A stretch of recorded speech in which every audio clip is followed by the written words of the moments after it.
બાબર નગરપાલિકાને સ્થાનિક સ્વરાજ્યની ચૂંટણીમાં ભાજપ દ્વારા 6 વોર્ડના 24 ઉમેદવાર જાહેર. બાબર નગરપાલિકાની ચૂંટણીમાં ભાજપ દ્વારા કભી ખુશી કભી ગમ જેવો માહોલ જોવા મળ્યો.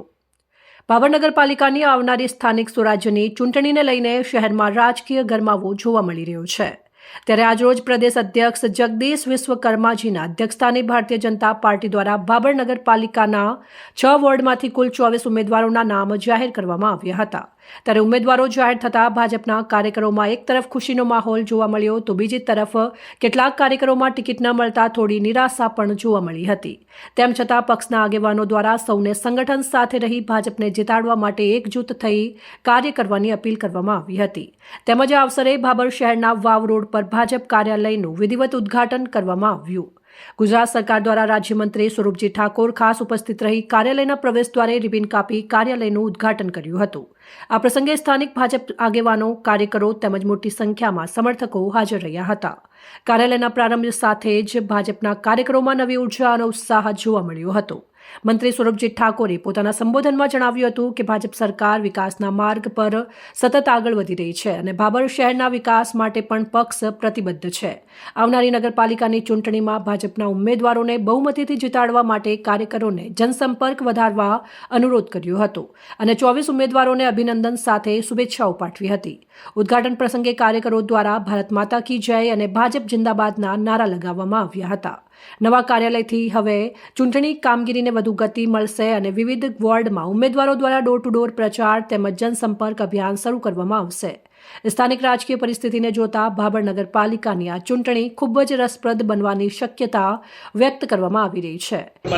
બાબર નગરપાલિકાની ચૂંટણીના અનુસંધાને બાબર ભારતીય જનતા પાર્ટીના કાર્યાલયના ઉદ્ઘાટન પ્રસંગે ઉપસ્થિત માન્ય મંત્રી શ્રી સ્વરૂપજી અને બાબરના હજારો લોકોની હાજરીમાં કાર્યાલયનું ઉદ્ઘાટન થયું અને એ પહેલાં જ જોગાણું જો ભારતીય જનતા પાર્ટીએ 24 ઉમેદવારોની યાદી પણ ડિક્લેર કરી અને બાબરની પ્રજામાં ખૂબ જ આનંદ ઉત્સાહ સાથે લોકોએ 24 ઉમેદવારોને વધાવ્યા અને ભારતીય જનતા પાર્ટી છેલ્લી 3 ટર્મથી 24માંથી 24 સીટો જીતે છે અને આ વખતે એથી પણ ભવ્ય વિજય સાથે ભારતીય જનતા પાર્ટીના 24 ઉમેદવારને વિજય તો થશે પણ કોંગ્રેસની લગભગ 50% ઉપર ઉમેદવારોની ડિપોઝિટ પણ જશે એવું મારું મંતવ્ય છે. અને બાબરની પ્રજાને ભારતીય જનતા પાર્ટીમાં અને મોદી સાહેબ, માનનીય મોદી ભૂપેન્દ્રભાઈ પટેલ સાહેબ અને શંકરભાઈ ચૌધરી સાહેબના વિકાસને પ્રજાએ ખૂબ જ વધાવ્યો છે અને પ્રજાને ઉત્સાહ છે કે ભારતીય જનતા પાર્ટીનું શાસન આવે અને ગામમાં ખૂબ સુખ શાંતિ અને સમૃદ્ધિ અને બાબર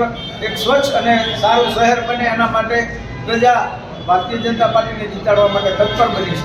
નગરપાલિકાની ચૂંટણી જાહેર થતાં ચૂંટણીનો ધમધમાટ ચાલુ થઈ ગયેલો અને અમારા તમામ કાર્યકરોએ ટિકિટોની માગણી કરેલી હતી જેનું પાર્ટીએ આજે નિરીક્ષણ કરી અને 24 સીટોમાંથી 24 ઉમેદવારોના નામ જાહેર કરવામાં આવ્યા. નામ જાહેર કર્યા પછી બાબરની અંદર કાર્યાલય માટેનું ઓપનિંગ કરવાનું હતું એમાં ભવ્ય મોટી સંખ્યામાં નગરજનો ઉપસ્થિત રહ્યા અને અમારા મંત્રી સ્વરૂપજીની હાજરીમાં કાર્યાલયનું ઓપનિંગ કરવામાં આવ્યું અને નગરજનોએ ખાતરી આપી છે કે 24 સીટ ભારતીય જનતા પાર્ટીને લાવી અને ભગવો લહેરાવશે. એટલે અગાઉ પણ અમારી 24 સીટો આવેલી અને અત્યારે પણ અમે ખાતરી આપીએ છીએ કે 24 ભારતીય જનતા પાર્ટીની ટિકિટની સીટ આવશે અને ભારતીય જનતા પાર્ટીનો પૂરેપૂરી ખાતરી. ઉમેદવારોના નામ જાહેર થતા ઉમેદવારોના નામ જાહેર થતા જે ઉમેદવારોએ ટિકિટ માગી છે એમાં ક્યાંક ને ક્યાંક થોડું કોઈને થયું પણ બધાને બોલાવી અને બધા જોડે ચર્ચા કરતા બધાએ મોટું મન રાખીને કીધું છે કે પાર્ટીએ જે નિર્ણય લીધો એ નિર્ણયની સાથે છીએ અને અમે જે પાર્ટીએ ટિકિટો આપી એને 24 જીતાડવાની ખાતરી આપી. નગરજનોને શું સંદેશ આપવા માંગો છો આપ? બાબરના નગરજનોને શું સંદેશ આપવા માંગો? નગરજનો તો કાયમી ભારતીય જનતા પાર્ટી સાથે છે અને આજે પણ કાર્યાલયની ઓપનિંગમાં તમામ જ્ઞાતિના વડીલો, ભાઈઓ, આગેવાનો જે નગરજનોના ટ્રસ્ટી કહેવાય બધાએ હાજરીમાં આજે કાર્યાલયનું ઓપનિંગ કરવામાં આવ્યું છે.